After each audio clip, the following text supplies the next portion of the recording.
اب یہ فیصلہ ہے مینڈیٹ چوری کو حلال قرار دینا، یہ ایسا فیصلہ ہے۔ مینڈیٹ چوری حلال ہو گئی اس فیصلے کے بعد۔ آپ مجھے بتائیے کہ کس آئین، کس قانون، کس الیکشن ایکٹ میں لکھا ہوا ہے کہ کسی جماعت کی سیٹیں دوسری جماعتوں کو دے دی جائیں؟ بتائیں، کہیں لکھا ہو تو مجھے بتائیں۔ سپریم کورٹ آپ کو لگتا ہے؟ اچھا پھر دوسرا ہے کس آئین، کس قانون، کس الیکشن ایکٹ میں لکھا ہوا ہے کہ جس نے جتنی پارٹی نے سیٹیں جیتی ہیں اس سے زیادہ اس کو مخصوص نشستیں مل جائیں؟ نہیں ہو سکتا۔ اگر آپ نے ایک نقطے پہ کہ چونکہ پارلیمنٹ مکمل نہیں ہوتی، ہم نے نشستیں دوسری جماعت کو دینی ہیں، تو اسی نقطے پہ ان کو دے دیتے کہ آپ نے کیا تو نہیں، آپ کا یہ آپ کا فیل ٹھیک نہیں، رولز میں یہ ٹھیک نہیں، لیکن چونکہ آپ 78 نشستیں یہ آپ کا حق ہے، یہ لہٰذا آپ کو دی جاتی۔ ایسے ہی کہ جیسے کہا جاتا ہے کہ بلہ آپ کو دے دیا جاتا ہے، فائز قاضی بینچ کہتا آپ 6 مہینے میں دوبارہ الیکشن کروا لیجئے، چونکہ الیکشن کا وقت ہے، ہم آپ سے بلہ نہیں لیتے، سمبل لیں گے تو آپ کے کروڑوں ووٹر نقصان میں رہیں گے۔ تو یہ مجھے لگتا ہے سیاہ ترین فیصلہ ہے۔ سپریم کورٹ اس پہ اب آپ کو لگتا ہے کوئی ریلیف دے سکتی ہے؟ کوئی معجزہ ہو جائے، کوئی انہونی ہو جائے، کوئی برکت ہو جائے تو سپریم کورٹ دے گی، ورنہ مجھے نہیں لگتا سپریم کورٹ ان کو relief they. P T I سے آپ یہ ایکسپیکٹ کر رہے تھے، وہ کہہ رہے تھے کہ 3 لوگ جو ہیں نا، 3 مطالبات انہوں نے رکھے ہیں سامنے، 10 حلقوں کا آڈٹ، سیاسی قیدیوں کی رہائی، پرامن احتجاج کا حق۔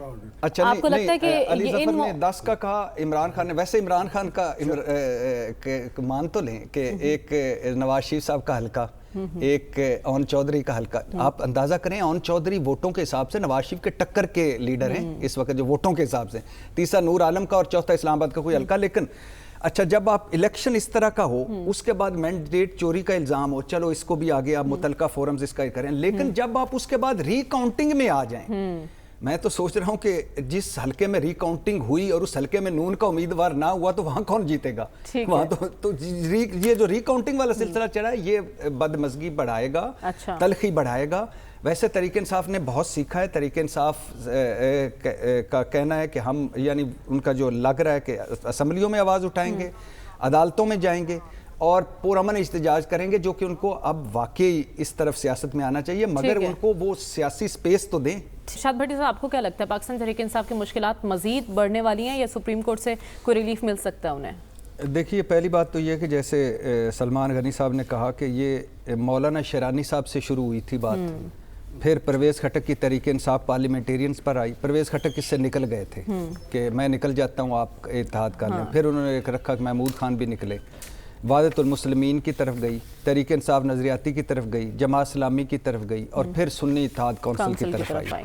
تو جہاں یہ فیصلہ جب آپ کی ہواؤں کے مخالف رخ پر ہوں تو جب آپ کو بہت ایکسٹرا کیئر کرنی پڑتی ہے، ہو سکتا ہے یہ ایکسٹرا کیئر نہ ہو اور ہو سکتا ہے یہ اچھا فیصلہ نہ ہو تحریک انصاف کا، لیکن جو پشاور ہائی کورٹ نے فیصلہ دیا ہے وہ بھی میں تو کہتا ہوں ایک سیاہ ترین فیصلہ ہے۔ جس طرح فائز عیسیٰ قاضی بینچ نے، 3 رکنی بینچ نے عین الیکشن سے پہلے الیکشن ایکٹ حاوی ہوا، آئین پاکستان نیچے چلا گیا، 14 وہ جو اکبر ایس بابر سمیت 14 لوگ جو ان کے رکن تھے وہ حاوی ہوئے، کروڑوں ووٹر نیچے چلے گئے۔ جس طرح وہ سیاہ ترین فیصلہ تھا، مجھے تو یہ بھی سیاہ ترین فیصلہ لگتا ہے۔ کیوں؟ آپ نے ریمارکس نہیں ان کے دیکھے؟ وہ کہہ رہے ہیں کہ ایک پارٹی جس کے سربراہ نے ہی آزاد حیثیت سے الیکشن لڑا ہے، تو آپ نے یہ سارا ہوم ورک نہیں کیا تھا اس پارٹی میں شامل ہونے سے پہلے؟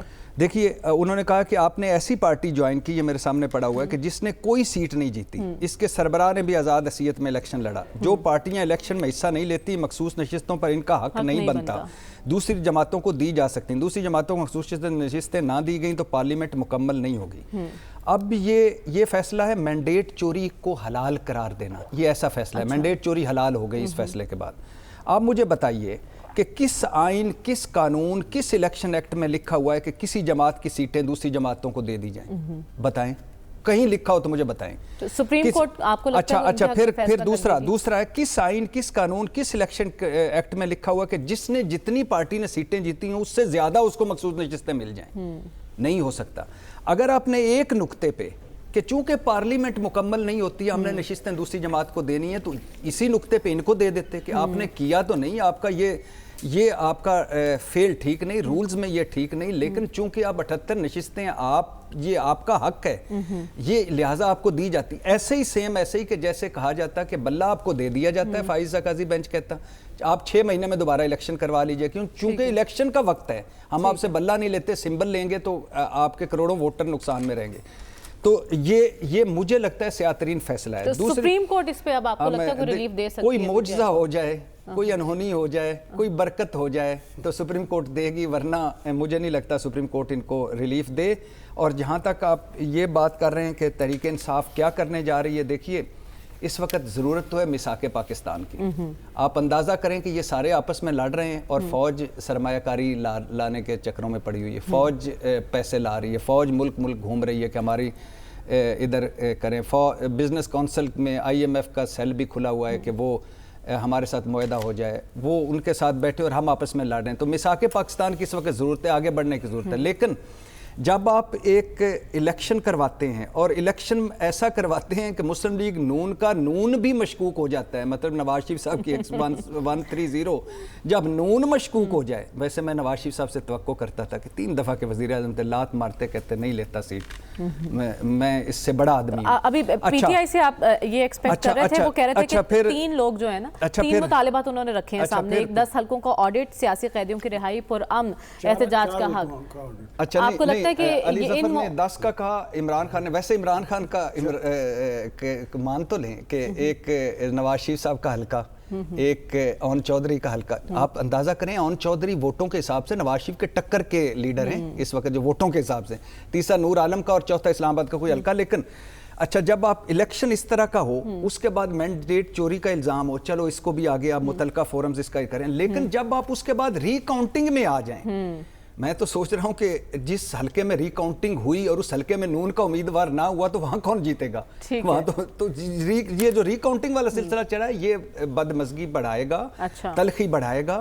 ویسے تحریک انصاف نے بہت سیکھا ہے. تحریک انصاف کا کہنا ہے کہ ہم، یعنی ان کا جو لگ رہا ہے کہ اسمبلیوں میں آواز اٹھائیں گے، عدالتوں میں جائیں گے اور پرامن احتجاج کریں گے، جو کہ ان کو اب واقعی اس طرف سیاست میں آنا چاہیے، مگر ان کو وہ سیاسی سپیس تو دیں. ٹھیک ہے، آپ کہہ رہے ہیں سیاسی سپیس دیجئے، لیکن آپ یہ بھی کہہ رہے ہیں کہ PTI نے بہت کچھ سیکھا ہے، اور وہیں سے ہم اندازہ لگا سکتے ہیں ڈاکٹر رسول بخش رئی صاحب 3 مطالبات سامنے رکھی ہیں کہ ان کو مانتے ہیں تو پھر ہم مفاہمت کے لیے تیار ہیں.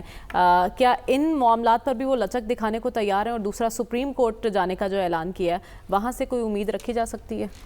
دیکھیں، امید تو ہمیں رکھنی چاہیے کہ اگر باقی عدالتوں سے انصاف نہیں ملتا تو آخری عدالت تو سپریم کورٹ رہ جاتی ہے. اگر وہ سپریم کورٹ میں نہ جاتے تو لوگ یہ کہتے، اور یہ تاثر غلط جانا تھا تحریک انصاف کے بارے میں بھی اور ہماری عدالت عظمیٰ کے بارے میں بھی، کہ عدالتوں پر اعتماد نہیں، اس لیے ان کے پاس نہیں جا رہے.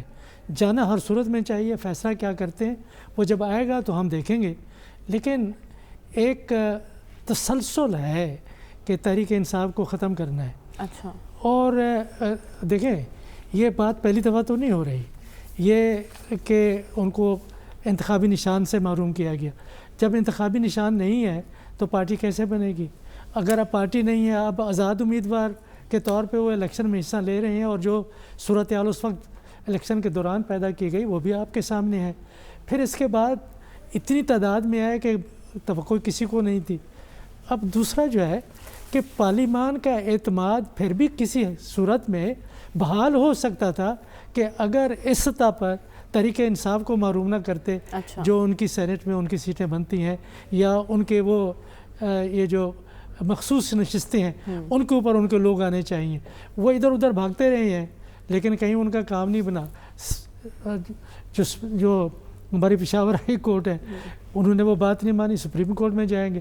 میرے خیال میں اگر تحریک انصاف کو مخصوص نشستوں پر ان کی نمائندگی سے وہ انکار کیا گیا اور اس کی مزاحمت کی گئی تو وہ حرف آئے گا پارلیمان کے اوپر کہ اس کی حیثیت کیا ہے، کہ کیسے لوگ بیٹھے ہوئے ہیں کہ ایک سیاسی جماعت کی بنتی ہیں. اب دیکھیں دوسری بڑی سیاسی جماعت ہے پنجاب میں، کہ پنجاب میں اگر ان کی جو سیٹیں ہیں اب مسلم لیگ نے ان کو دے دیں.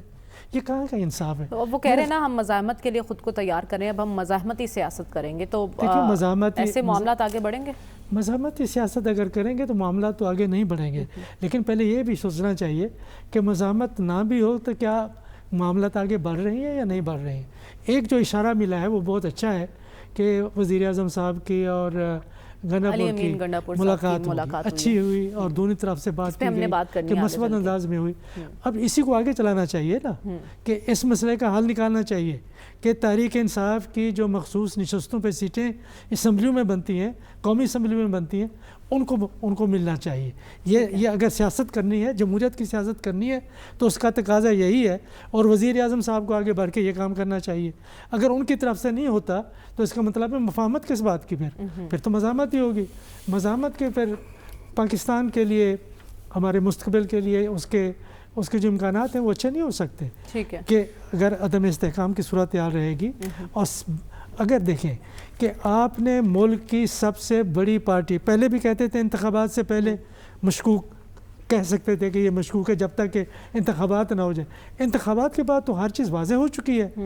اعداد کے لحاظ سے لوگوں کی جو تعداد ہے جنہوں نے پاپولر ووٹ ہے اس کی بنیاد پر، تو